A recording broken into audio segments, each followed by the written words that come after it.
Dear friends, आप सभी का हमारे चैनल करंट स्टडी पर स्वागत है। दोस्तों, हम बात करेंगे आपसे कॉमन एमिटर कॉन्फ़िगरेशन की।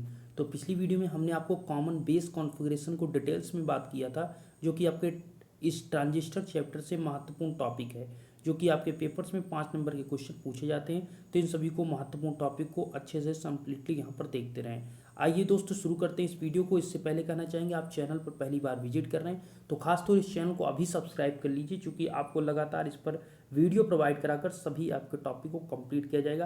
किसी प्रकार का क्वेश्चन है आपको हमसे पूछना है, अगर आपको इससे रिलेटेड कोई भी टॉपिक से है तो आपसे हमें पूछना है, तो डिस्क्रिप्शन में आपको लिंक मिल जाएगा फेसबुक पेज का।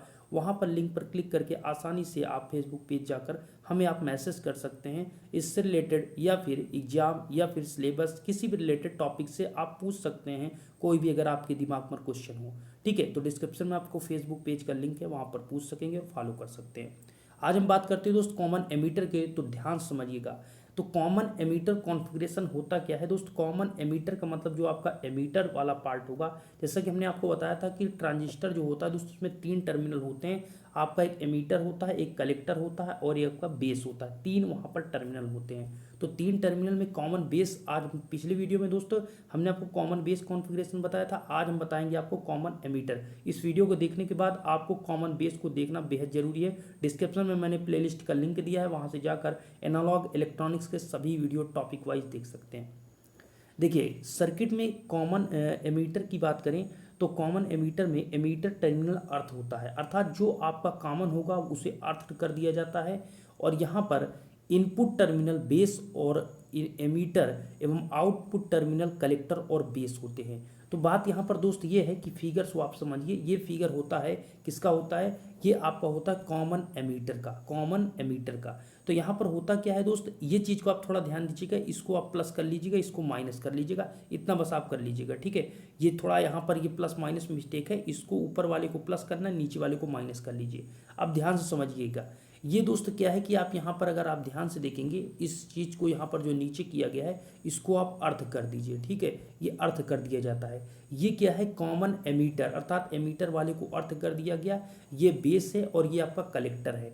तो आप ध्यान से देखिए, तो बेस और एमीटर के बीच इनपुट करंट आती है और कलेक्टर और एमीटर के बीच आपकी आउटपुट करंट होती है। ठीक है, जैसा आप यहाँ पर देखेंगे, आईबी जो होती है आपकी इनपुट करंट होती है आपके बेस पर, और आईसी जो होती है वो कलेक्टर से आउटपुट करंट होती है। अगर हम वोल्टेज की बात करें तो इनपुट वोल्टेज जो दोस्त होता है वो आपका वीबीई होता है, अर्थात यहाँ पर जो इनपुट करंट है तो वहीं पर आपका इनपुट वोल्टेज होगा। तो बेस और एमीटर के बीच जो आपका वोल्टेज है वो वीबीई, यही आपका इनपुट वोल्टेज है। और यहाँ पर बात करें आउटपुट वोल्टेज की, तो यहाँ पर कलेक्टर और एमीटर के बीच का जो वोल्टेज है वो वीसीई, आपका कलेक्टर और एमीटर के बीच का आउटपुट वोल्टेज है। तो दो चीज़ें आपको पता चली दोस्त इस कैरेक्टरिस्टिक्स के अंतर्गत और इस कॉमन एमीटर कॉन्फ़िगरेशन के अंतर्गत, कि आपको दो चीज़ें देखना होता है कि input characteristics, output characteristics. Input की बात करें तो इनपुट में आपको पहला करंट और वोल्टेज देखना होता है। तो करंट यहाँ पर आप देखेंगे, बेस करंट आपकी है यहाँ पर आईबी,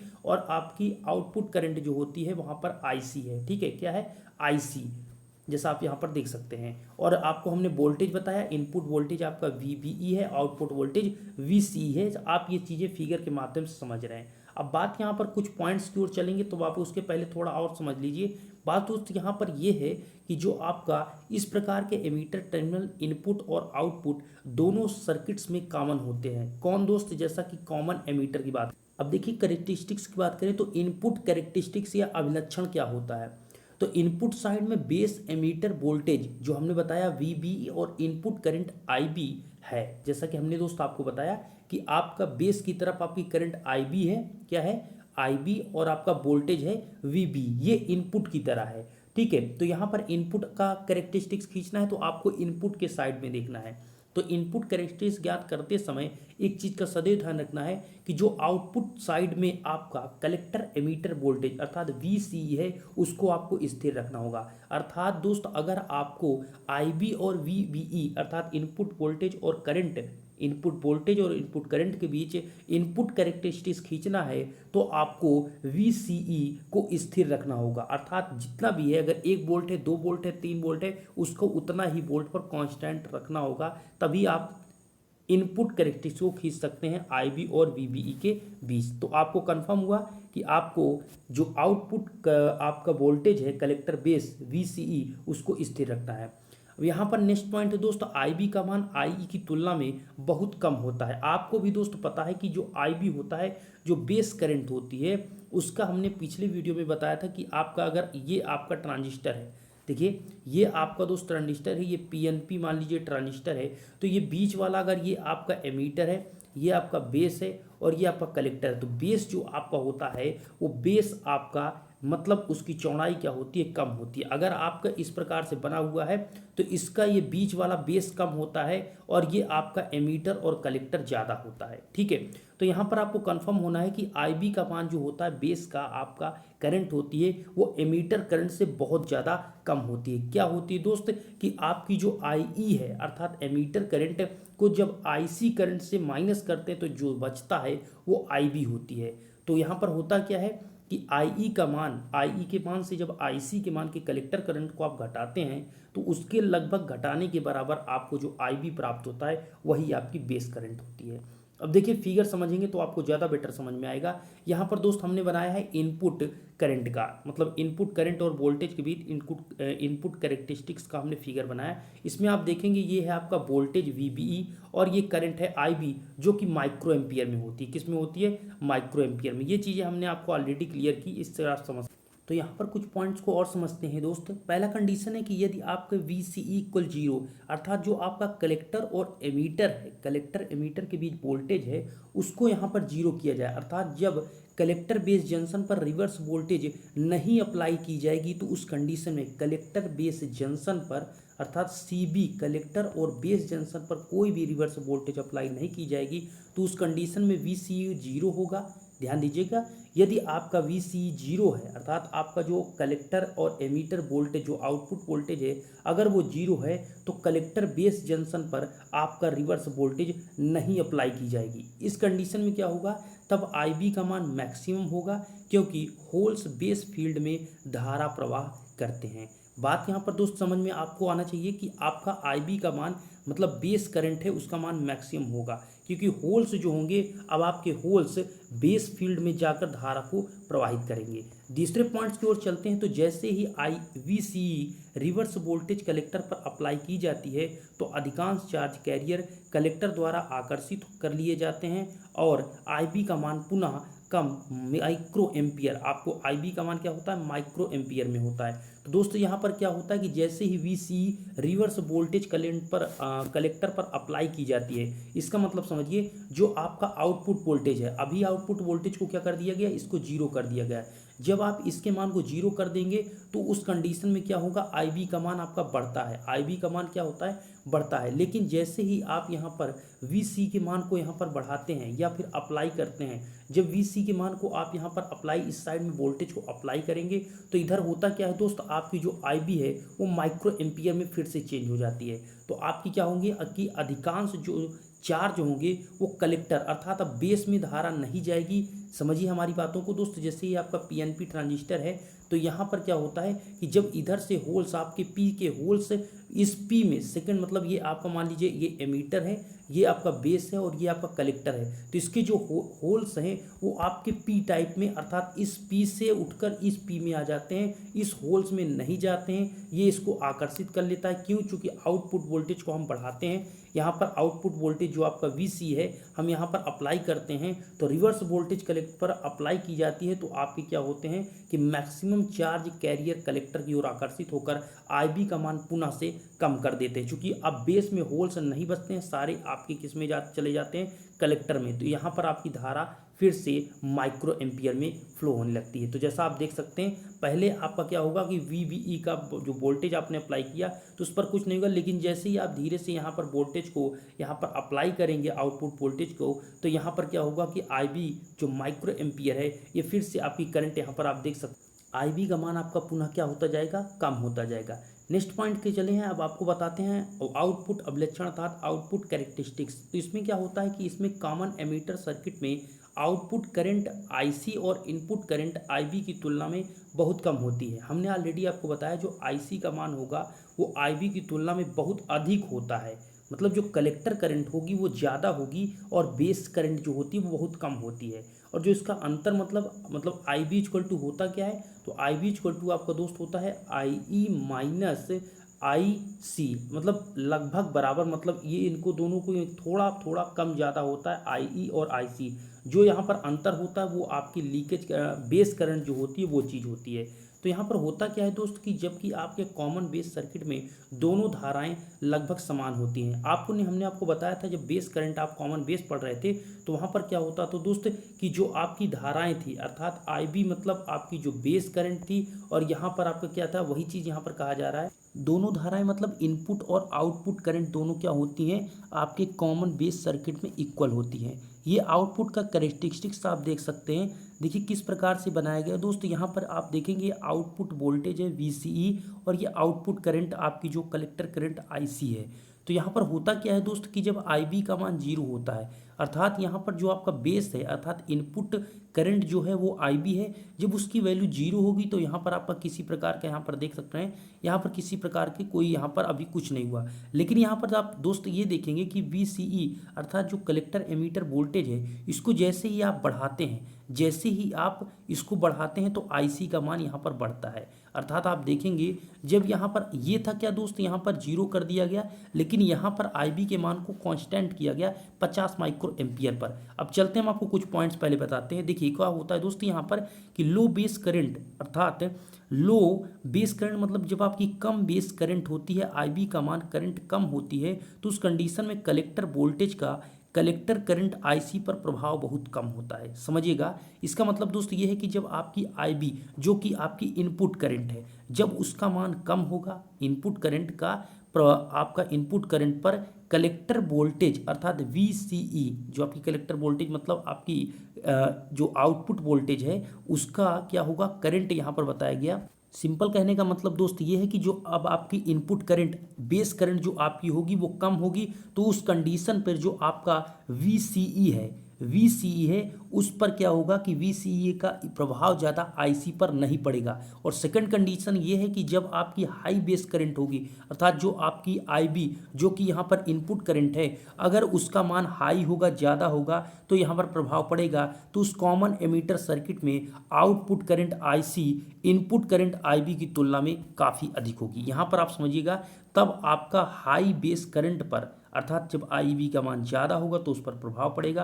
क्योंकि आपको पता है कि कॉमन एमीटर सर्किट में output current input current IB की तुलना में काफ़ी अधिक होती है। आपकी करेक्ट जो कलेक्टर करंट होती है वो बहुत ज़्यादा होती है बेस करंट से। तो यहाँ पर वही हो रहा है दोस्त कि पहली कंडीशन में IB का मान 0 था, सेकंड कंडीशन में IB का मान को कांस्टेंट किया गया 50 माइक्रो एम्पियर पर। देखिए यहाँ पर ऐसी वैल्यू ली गई है, ठीक है, ये चीज़ें यहाँ पर अपने से यहाँ पर ली गई है। तो यहाँ पर जब IB का मान यहाँ पर 50 माइक्रो एम्पियर किया जा रहा है तो फिर आप देखेंगे यहाँ पर वोल्टेज को जैसे थोड़ा सा बढ़ाया गया तो आपकी करंट भी बढ़ी और फिर थोड़ा सा और वोल्टेज को बढ़ाया गया तो यहाँ पर और करंट बढ़ी। तो इस प्रकार आप देखेंगे कि आपके जो VCE है कलेक्टर एमीटर वोल्टेज उस पर उसका प्रभाव IC पर पड़ रहा है। उसका प्रभाव क्या हो रहा है दोस्त, IC पर पड़ रहा है। ये चीज़ यहाँ पर होती है कि IB अगर आपकी परंतु हाई बेस करंट पर इफेक्ट बढ़ जाता है तो यहाँ पर यही होगा कि आपकी बेस करंट भी यहाँ पर लगातार यहाँ पर बढ़ती है। लेकिन कंडीशन ये होती है कि जो आउटपुट करंट IC होती है उससे सदैव IB का मान कम होता है। ठीक है, IB का मान क्या होता है, कम होता है IC से, अर्थात IC का मान ज़्यादा होता है। अतः इस सर्किट में धारा लाभ बीटा से प्रदर्शित किया जाता है। किससे दोस्त, धारा लाभ बीटा से। और इसका फार्मूला होता है धारा प्रवर्धन गुणांक beta DC equal to IC upon IB। क्या होता है, beta DC equal to IC upon मतलब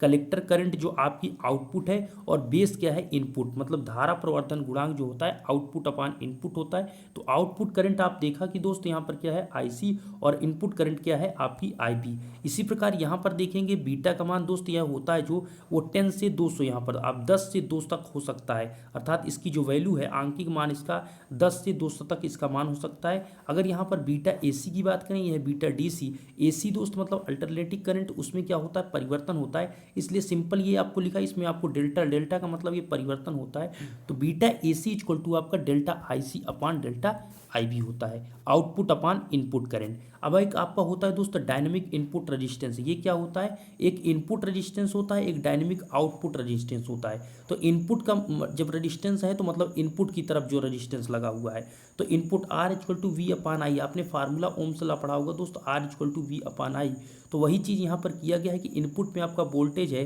बेस एमीटर के बीच आपका इनपुट वोल्टेज हो गया दोस्त, तो डेल्टा VBE अपान इनपुट करंट क्या है, IB, तो वही चीज़ यहाँ पर लिख दिया। लेकिन कंडीशन ये है कि आप जब डायनेमिक इनपुट रेजिस्टेंस लिखेंगे तो उस कंडीशन में आपका IB का मान, अर्थात जो आपके IB है उसका मान क्या होना चाहिए, स्थिर यहाँ पर होना चाहिए। दोस्तों इसको थोड़ा सही करिएगा, यहाँ पर जो लिखा है जब IB का मान स्थिर हो, जब IB नहीं, यहाँ पर आपका होगा VCE, अर्थात जो आउटपुट वोल्टेज है वो आपका स्थिर होना चाहिए, तभी ये आपका यहाँ पर नियम फॉलो होगा।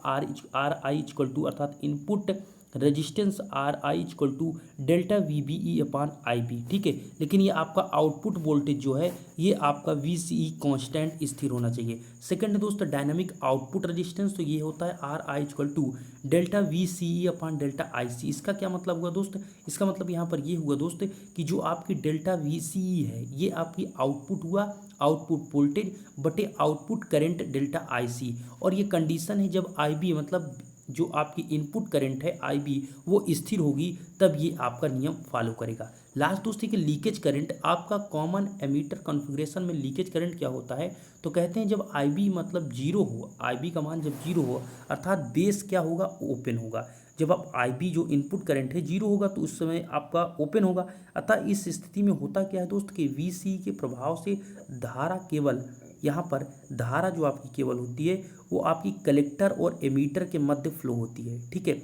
VCE प्रभाव के कारण यहाँ पर आपका जो होता है, यहाँ पर कलेक्टर और एमीटर के बीच करंट फ्लो होती है, उसको आप ICEO से डिनोट करते हैं। लेकिन अगर आपका कॉमन बेस सर्किट में जो लीकेज करंट होती है, ध्यान दीजिएगा, कॉमन बेस सर्किट में लीकेज करंट ICO की तुलना में यह धारा ICO अधिक होती है। ये चीज़ें यहाँ पर समझिएगा, इनका कहने का है यह धारा ICEO अधिक होती है किससे, लीकेज करंट ICO से। तो कॉमन बेस सर्किट की लीकेज करंट ICO की तुलना में यह धारा ICO अधिक होती है, अर्थात दोस्त ICEO is greater than ICO, ठीक है। मतलब आपके जो कॉमन कह सकते हैं कि आपकी जो कॉमन एमिटर या धारा आपकी क्या होती है, अधिक होती है, और ये आपका कॉमन बेस में लीकेज करंट ICO होती है। मतलब जो आपकी कॉमन बेस होता है उसमें आपका लीकेज क्या होता है, कम होता है, कि तुलना में यह धारा ICO अधिक होती है, मतलब आपके कॉमन बेस वाले में लीकेज कम होता है और कॉमन एमिटर में लीकेज ज़्यादा होता है। तो ये सभी पॉइंट्स है, मैं आशा करता हूँ वीडियो आपको सभी पॉइंट्स क्लियर हुए होंगे। अगर आपको सभी पॉइंट्स में कोई भी पॉइंट्स मिस्टेक या फिर आपको प्रॉब्लम क्रिएट हुई तो कमेंट करिएगा, मैं निश्चित ही आपको नेक्स्ट आने वाली वीडियो में उन सभी कन्फ्यूजन को दूर करूँगा। देखिए दोस्त, कहीं ना कहीं छोटी बड़ी मिस्टेक होती है, इसलिए प्लस माइनस को आप बिल्कुल नहीं ध्यान रखिएगा। इन फिगर में आपको क्या करना है कि आपको अपनी बुक्स से भी देख लेना है या फिर कहीं से आपको बुक्स के माध्यम से, वीडियो के माध्यम से इन सभी फिगर को समझना है। बात यहाँ पर है कॉन्सेप्ट को समझने की, तो कॉन्सेप्ट यहाँ पर जैसे हमने आपको बता दिया, जैसे ये दोस्त है ये आपका फॉरवर्ड बायस में है, ये आपका इसमें रिवर्स बायस में है, तो ये चीज़ें आपको यहाँ पर समझना है। बस यहाँ पर जैसे कि हम आप यहाँ पर PNP ट्रांजिस्टर का यूज करेंगे, तो PNP में क्या होगा दोस्तों, ये आपका निगेटिव हो गया और ये पॉजिटिव, तो ये आपका फॉरवर्ड बायस में हो गया, और यहाँ पर ये आपका क्या है, ये पॉजिटिव है और ये निगेटिव है, तो ये आपका क्या हो जाएगा, रिवर्स बायस में हो जाएगा। लेकिन अगर यहीं पर PN की जगह पर हम यहाँ पर NPN ट्रांजिस्टर यूज करते हैं तो उस कंडीशन में क्या होगा दोस्त, ये आपको क्या करना है, फॉरवर्ड बायस में, तो उस कंडीशन में इसको आपको क्या करना होगा, प्लस, और नीचे वाले को माइनस। तो यहाँ पर ऊपर प्लस होगा तब ये आपका फॉरवर्ड बायस में होगा, और जब आपका NPN है तो अर्थात ये निगेटिव को लोगा, तो यहाँ पर निगेटिव देखेंगे, निगेटिव को निगेटिव से, अर्थात दोस्त यहाँ पर आपका NPN ट्रांजिस्टर हो गया, तो यहाँ पर भी आपके टर्मिनल चेंज हो जाएंगे। तो एक फॉरवर्ड बायस में, एक रिवर्स बायस में होगा, तभी आपके एक्टिव रीजन में होते हैं। तो इस प्रकार के वीडियो देखने के लिए चैनल को आप सब्सक्राइब कर सकते हैं। धन्यवाद।